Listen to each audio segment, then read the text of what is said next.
Please, if you haven't yet, put your name, your role, and where you're joining us from in the chat. It's great to know who's here with us today. Looks like folks from San Francisco and San Mateo, various consulting firms, San Jose, all over the region. So thank you so much for being here.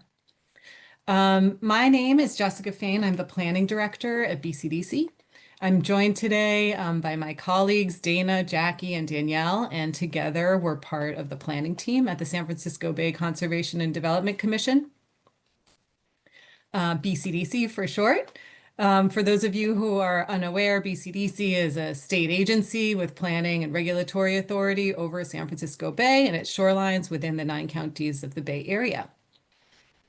We're excited to talk to you today about how we can work together to plan for sea level rise in ways that are thoughtful, coordinated, and community-centered. This is the first of a series of webinars designed to support local governments, community organizations, and regional partners as we implement the new planning requirements under Senate Bill 272. So our goal today is to really help you move from questions to action with the support that you need. This work builds on years of collaboration. The RSAP, approved last December, was developed through an extensive public process that brought together local governments, community organizations, scientists, and residents across the whole Bay Area. That partnership helped shape the plan that we'll be talking about today. So before we jump in, just a few quick tech tips and webinar norms.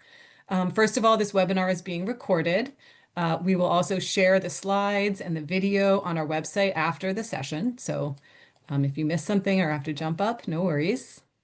We encourage you to use the chat to share your thoughts and to respond to audience engagement questions, which you'll see throughout today's webinar. If you have a question for a Q&A section, please submit those through the official webinar Q&A. And if you're having any tech issues, please send a direct message to our team, Kat Riley, and we'll help you troubleshoot. So here's the agenda of what we'll be covering today. Each section will be led by a different staff member, so you'll get to know more of us. We'll begin by exploring the challenges of sea level rise and why a regional approach matters. Then we'll shift to opportunities, what the Regional Shoreline Adaptation Plan offers and how it can support local action. We'll also be talking about roles, yours and ours, what SB 272 requires of local jurisdictions, and we'll wrap up with a few takeaways and open the floor for questions. And so these are just our main goals for today. First, we want to build a shared understanding of the challenges we're facing with sea level rise and why regional coordination across city and county lines is key to long-term success. Second, we'll walk through the RSAP and SB 272, what's required, what support is available, and how your jurisdiction fits into this larger picture. And third, we want you to leave knowing that BCDC is your partner in this work. We're here to guide, to support, and to learn with you as you navigate local adaptation planning. So let's just start with the challenge of sea level rise. And to walk us through this, I'll hand it over to Dana Breckwald, Assistant Planning Director of Climate Adaptation. Thanks, Jessica. Just getting my technology set up here. So this next section looks at why this issue calls for regional solutions, not just local ones. Sea level rise isn't a future problem. It's already happening in the Bay Area. Since 1900, water levels in the Bay have already risen by over 8 inches, and we're expecting about 10 inches more by 2050. It's gradual, but it's relentless, and it's being driven by climate change. And here's the key point. Water doesn't stop at city or county borders. Flooding in one area can have impacts across the whole region. That's why this is a Bay Area challenge and why it calls for a regional response.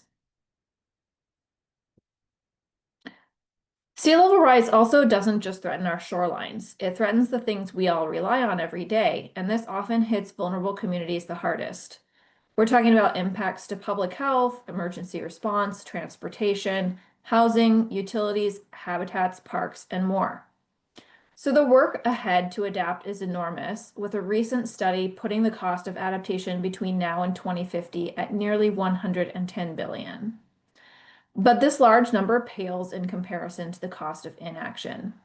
Even just a partial estimate of the cost of inaction was found to be much higher than the estimated cost of sea level rise adaptation projects through mid-century. So we know the costs are high, and we need to plan, prioritize, and act wisely for a more resilient Bay Area for everyone, and doing so with the attention to the communities that are most at risk.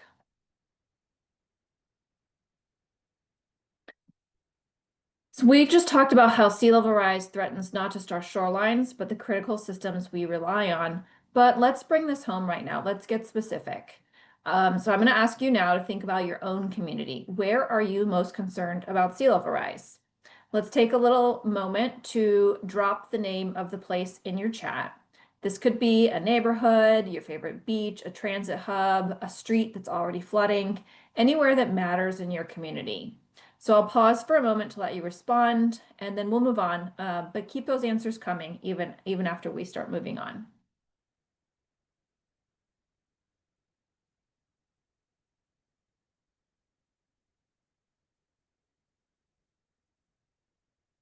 Okay, seeing answers slowly start trickling in.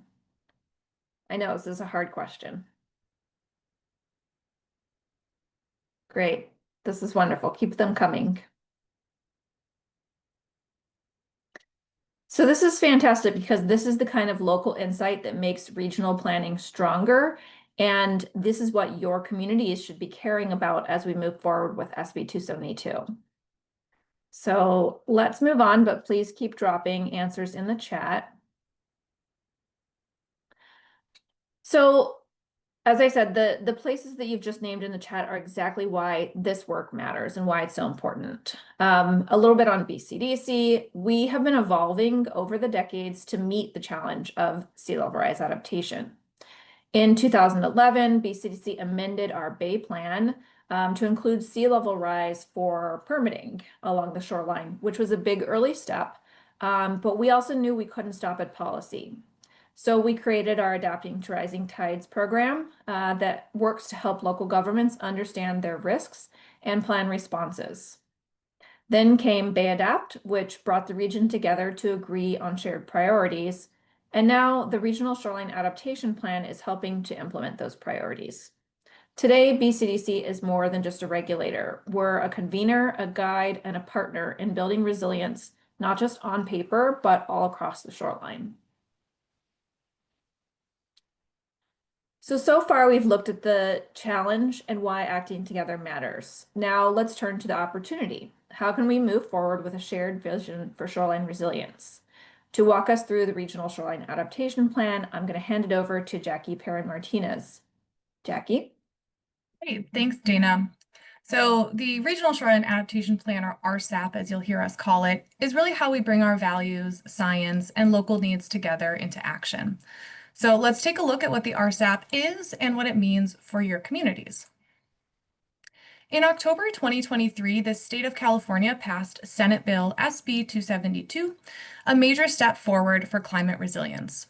SB 272 requires every local government along the California coast and around the San Francisco Bay shoreline to plan for sea level rise. Here in the Bay Area, that means cities and counties must create sub-regional shoreline adaptation plans, or plans for short. You may be thinking, what does this mean for my community? A list of exactly which cities and counties can be found on our website, which we will provide links to at the end of this webinar. BCDC's role in this is to develop the guidelines that will shape those plans and review and approve plans once they're created. Creating these plans is not only a requirement, but more importantly, it's a big opportunity to work together with your neighbors to create more resilient futures than each of us alone. So what exactly is the RSAP? At its core, it's a regional framework to guide how we address sea level rise across the Bay Area together. It was built through a collaborative process with input from local governments, community organizations, scientists, and many regional partners. The RSAP does three big things. First, it lays out a one Bay vision, a shared community-centered vision for a resilient and thriving Bay shoreline. Second, it defines 8 strategic regional priorities. These are the big issues that we all need to plan for, like equity, habitat, infrastructure, and more. And it's how we connect local action to regional resilience. And third, it includes the plan guidelines, which outline what's required in plans under SB 272. We know that plans are not a one-size-fits-all. You can think of the RSAP as a roadmap. It really helps us all move forward together in the same direction together. The RSAP's One Bay vision brings this idea to life. It's built around a simple but powerful premise. As sea levels rise, our diverse communities come together to transform how we live, work, plan, and adapt along our changing shorelines. Across 8 key topics, this shared vision paints a picture of what we're working towards. Communities are healthy and vibrant. Healthy baylands ecosystems thrive. Places are designed for changing shorelines. Critical services are reliable. The bay shoreline is accessible to all. Safe and reliable transportation connects the region. People and ecosystems are safe from contamination, and regional collaboration drives efficient and effective adaptation. This vision is what unites us across cities, counties, and sectors, and it provides a foundation for local planning. So how do we actually translate this shared vision into real planning efforts on the ground? One way is through our strategic regional priorities. These are key policy issues mapped around the region, stemming from this One Bay vision that must be addressed in local planning. And incorporating these issues into local planning is where the RSAP guidelines come in. So let's take a closer look at the guidelines because they're really the heart of the RSAP. We design them to build upon one another in a stepwise process so that each part informs the next. They also follow a structure similar to FEMA's Local Hazard Mitigation Plan guidelines, which some of you may already know about. So on the left in this slide, we have our plan element requirements, lettered A through G, and this is how we organize the requirements. These walk through what's needed for a strong, locally grounded plan, from forming a planning team to understanding what's at risk, to developing strategies and identifying how the plan will be implemented. These elements are intentionally flexible, designed to meet cities where they are in their planning process, and allowing the content to be tailored to local conditions and priorities. So these parts of the plan will look different in different places. At the same time, there's a need for regional consistency. This is why we've included minimum standards in the guidelines. These cover key components that we want to see aligned across the region, including using regionally consistent flood hazards and sea level rise scenarios, including a common set of assets and categories, applying strong equity practices, and developing robust adaptation strategies that advance key outcomes that adaptation should achieve, such as prioritizing nature-based adaptation and promoting growth that's safe and sustainable, to name a few. These standards help make sure local plans can speak to one another and work together across the region. We've mentioned that these plans are required under SB 272 and that they're a key part of implementing a regional approach to planning. But why does your government benefit from making a plan? Subregional plans made through this process are locally led and grounded in your community's needs, while following a shared structure laid out in the RSAP guidelines. They offer flexibility to use and build upon existing efforts, while helping to ensure plans and the strategies within work together across your neighbor's shoreline. These plans can be developed for a city, county, or with multiple jurisdictions participating together. They can be designed to meet your local needs wherever you are in the Bay Area. And creating a plan does not mean going it alone. BCDC is here to help. We offer one-on-one support, broad resources, and soon to come a robust mapping platform with a lot of the data that you'll need. And once your plan is submitted to BCDC and voted for approval by our commission, your projects within are eligible for priority state funding. And we're here to help make sure that good projects can get funded quickly where they're needed most. Okay, so another kind of opportunity to check in, and we want to hear from you. So has your community started thinking about a subregional plan yet? Please drop a yes, a no, or not sure in the chat. And if yes, please let us know who you are. I'll give you a couple minutes to have some of those answers. Similar to before, feel free to keep adding them even as we go along.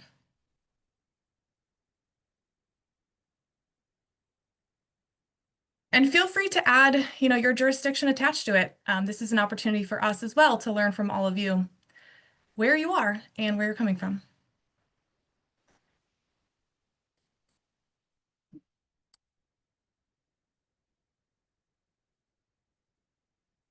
All right, I'll give it another second, but thank you for having those. Great. Well, thank you all for sharing. Please keep them coming. It's really helpful to know where you are all at. And whether your community has started in planning or you're still figuring it out, you are in the right place. Because next we're going to be talking about next steps for communities at all stages. So now I'll hand it over to Danielle, who will walk us through how local governments and BCDC collaborate to make the RSAP a reality. Thanks, Jackie. Collaboration is really at the heart of this work, and understanding each role really helps us move forward effectively and efficiently. So what's required of local governments? First, the process starts by submitting a simple notice of intent to BCDC. That lets us know you're beginning the process and allows us to offer help along the way. Then each jurisdiction must create a plan that follows the RSAP guidelines. Ultimately, plans must be completed by 2034. BCDC is here to partner with you every step of the way. We offer consultation meetings with our planning team. We have a staff member assigned to each county to be your go-to person for questions, which we call sub-regional liaisons. We offer 30-minute office hour appointments if you want to ask a question live. We have a growing set of resources on our website. We're launching a platform known as the RSAP Atlas that has 70 to 80% of the data you need to complete a plan. And we have a data-driven dashboard that really provides up-to-date data about sea level rise adaptation in the San Francisco Bay region, known as the Bay Adapt Currents. All of these resources mentioned are linked on this slide, and we'll be posting that after the webinar on our website, so you can quickly link to it. So you may be wondering, what about funding? We are not a funding organization, but there's support from our partners. First, the Ocean Protection Council, OPC, runs a grant program that can help fund the development of shoreline adaptation plans and projects. And there's also technical assistance available to help with your grant application. In addition, Caltrans offers the Sustainable Transportation Planning grants that can support climate adaptation planning, including work related to sea level rise and transportation resilience. Both programs accept applications on a quarterly rolling basis. There are multiple opportunities to apply.